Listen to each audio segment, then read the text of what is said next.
Whenever a new season rolls around, I always use a chart to decide what shows I'll watch based on a promo picture and a short synopsis. It works well enough, but it never determines how much I'll like or hate it, just whether I want to give it a shot. So I figured I'd start up something new.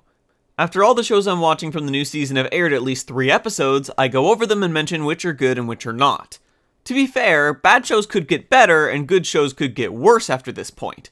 But a good show becoming bad is just disappointing, whereas a bad show getting good is too little too late since most of the audience will have dropped it already. Also, I won't be saying a whole lot on each show, just something short and to the point. I'd rather save long spiels for reviews, and I have no idea which shows may end up getting one. Anyways, let's get this started. I'm going to go in airing order according to the chart since I figured that would be the fairest. Puipo.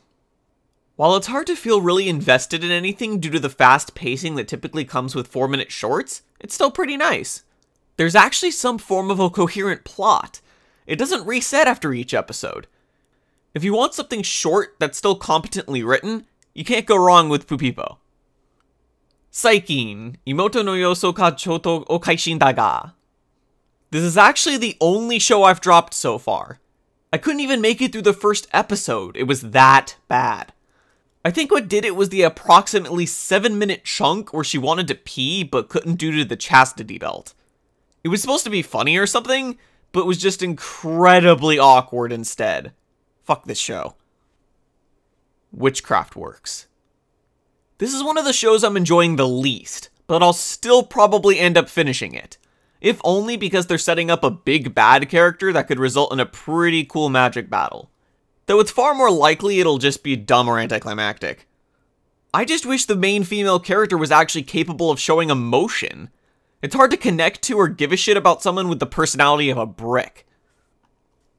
Space Standy. I'm not sure why there was a large chunk of people expecting this show to be serious with the synopsis that it had, but oh well. The main problem with Space Standy isn't that it wasn't serious, it's that the first episode wasn't very funny except for the ending. The good thing is that every episode after has been better than the last.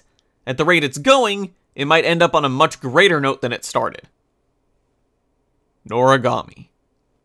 Noragami is one of my favorite new shows this season, which is weird considering the original synopsis the chart had has almost nothing to do with how the story's actually going. Though it may not be too odd, considering I've heard from others that the anime story is deviating so much from the manga that it's getting hard to even say it's an adaptation. Regardless, the show has a great sense of humor and the art direction is insanely beautiful at times, especially the scenery. Buddy Complex. I keep wanting to compare this series to Valve Rave, since they both have incredibly silly concepts built into them for the sake of humor, but Buddy Complex seems to be taking itself at least somewhat seriously. It's a bit less fun to watch because of it, but I'll admit that I'm curious to see where they go with the Hina plot thread. I'm curious to see how things lead up to the events of the first episode. Nobunaga the Fool. People who know the name Shoji Kawamori are probably familiar with the fact that the guy creates absolutely absurd worlds and stories. Before Nobunaga the Fool, he created AKP 0048, where a bunch of idols used lightsabers to fight anti-fun missiles, and Aquarian Aval, which had teenagers fight in mechs that were more efficient when the pilots stripped themselves. He clearly didn't feel like changing his track record with his new show. They basically just wrote the most ludicrous script possible, and then gathered a bunch of S-tier voice actors to voice everything because why the fuck not? God, I'm loving this show. Tonari no Seki-kun. Another short show that's also extremely watchable. Not much else to say other than that it's funny to watch, and pretty much has the perfect runtime of about 6 to 7 minutes. I just hope they don't get any less creative with Seki's distracting actions. Sono Annie, Super Sonico the Animation. I decided to give this show a shot when I found the trailer for it to be surprisingly unoffensive, and I wondered if the show would be the same. Turns out it actually is. There really isn't a whole lot of fan service to be found here. Sometimes clients try and get her to wear something revealing and such, but that's it, and those scenes are for comedy. The problem is just that the show has this tendency to be incredibly boring. The latest episode was actually not too bad, but if I drop any other show this season, it'll probably be this one. Then again, if they keep giving Sonico's manager more screen time, that could very well carry me through the whole thing because he's so fucking cool. Nobunaga. For a show that reminds me of JoJo's Bizarre Adventure due to its constant use of weird color filters, I wish it wasn't so dull. There's no real reason to care about any of the characters beyond what historical figure they use for weapons. They're sort of trying with the main character, but even then she's pretty boring. The plot itself also doesn't have much going for it, at least at this point. I just haven't had anything to really connect to, so this show is also one that's getting pretty close to dropped status.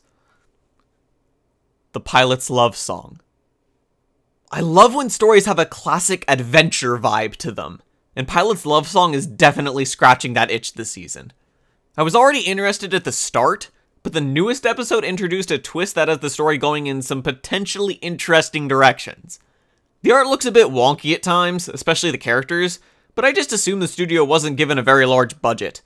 Regardless, this show is another one I'm quite enjoying this season. Hamatora. This show is weirdly conflicting. On the one hand, I like where the overarching story is going, but on the other hand, it has some serious tone issues. Everything is bright, colorful, and vibrant, but there's always some sort of dark twist in each episode. It just doesn't fit the look of the show, and it's actually kind of jarring. It's not a deal breaker though, and I'm curious to see how everything wraps up. Chuunibyou demo koi ga shitai, Ren. More or less the same thing as Season 1. I'll finish it, but I won't really care that much about it, same as the first season. Pupa. I feel really bad for Dean.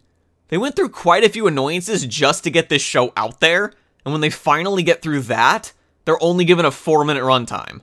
As a result, the pacing is completely screwed. Sure, the short runtime doesn't guarantee fast pacing, but I'm assuming they already had the general storyboard laid out before they were told about how short each episode needed to be.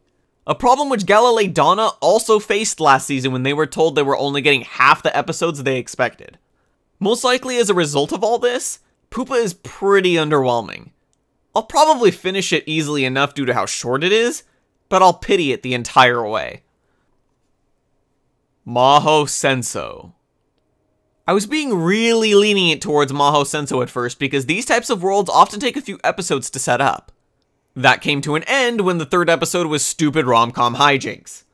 If this continues, the show is going straight into the drop pile. Though it does seem like there's something intense brewing in the background, so if it turns itself around, I'll probably stick it through to the end. We'll see. Sakura Trick. It's alright. It's actually pretty funny every once in a while, and the characters actually have personalities somewhat, but it definitely overindulges in the kissing scenes. Admittedly, that's what most people are watching for, so I can't exactly blame the show for it. But it just causes the show to feel shallow as a result. Oh well, at least it's pretty. Silver Spoon, Season 2. Same deal as the first season. Great characters, great writing, etc. Guaranteed to be one of the best shows this season before it even started. Hozuki no Retetsu. The first episode was incredibly unfunny due to the need to know Japanese lore and mythology, but the episodes that followed were a lot better. I quite enjoyed the portion where Satan visits in order to figure out how to conquer it later. Some of the jokes still don't work, but Hozuki is doing a good job of carrying the show for now. No-Rin. It's easy to compare this to Silver Spoon given the agricultural school setting, but that would be a disservice to Silver Spoon. No-Rin is occasionally funny, in an I can't possibly take this show seriously kind of way, but otherwise it's pretty damn boring. Watch it for the dumb humor if you must, but I'll be surprised if I last through this entire show. Nisekoi. A pretty standard romantic comedy that seems like it'll turn into harem hijinks later on. I'd say that it's at least visually impressive because of Shaft, but some of the visuals they use don't even make sense. I mean, Shaft visuals are usually weird, but they typically at least add to the scene in some way.